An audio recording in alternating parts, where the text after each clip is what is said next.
Order দিয়েছিলাম, মানে আমরা অর্ডার দিয়েছিলাম এখানে মাটন খিচুড়ি, মাটন ভুনা আর ইলিশ মাছ ভাজা, আর এখানে সাথে সাথে ছিল হচ্ছে তোমার ঝুরি ঝুরি আলু ভাজা।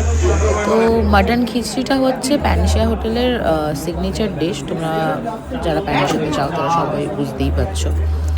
সো এখানে খিচুড়িটা খুব স্পেশাল, যেহেতু সিগনেচার ডিশ, তো এটাই খেলাম। সবসময় তো সব রকমের খাবার আমরা খেয়েই থাকি, তো এটা একটু মানে ডিফারেন্ট, তো ভাবলাম কেননা আজকে প্যানিশিয়াতেই ডিনার করা যাক।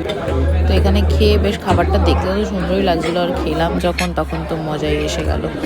বিকজ খিচুড়ি আমার এমনিই পছন্দের খাবার, কিন্তু তার সাথে এই মাটন খিচুড়ির সাথে যে ভুনা কাবাবের ভুনা ছিল, এটা ভুনা মাটনের যে গ্রেভিটা ছিল ওটা খাচ্ছিলাম জাস্ট, মানে আমি এখন যে এডিট করছি আমার এখনই জিভে জল আসছে, এতটাই ভালো ছিল খেতে।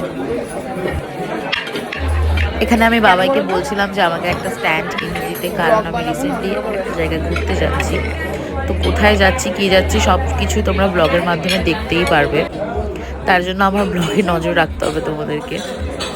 তো এখানে আমরা আইসক্রিম অর্ডার দিয়েছিলাম টুটি ফুটি, ওটাও চলে এসেছিলো। সো আমি জাস্ট একটুই খেয়েছিলাম, তো বাবাই খাচ্ছিল, ওকে একটু নিচ্ছিলাম, একটু মজা করছিলাম ওর সাথে, একটু কাউতালি করছিলাম। সেখানে অনেক ভালোবেসে খাচ্ছিল আইসক্রিমটা, বেশ মজা করে। সো গাইস, আমাদের খাওয়া দাওয়া হয়ে গেছে, আমরা এখন বাড়ির দিকে যাচ্ছি।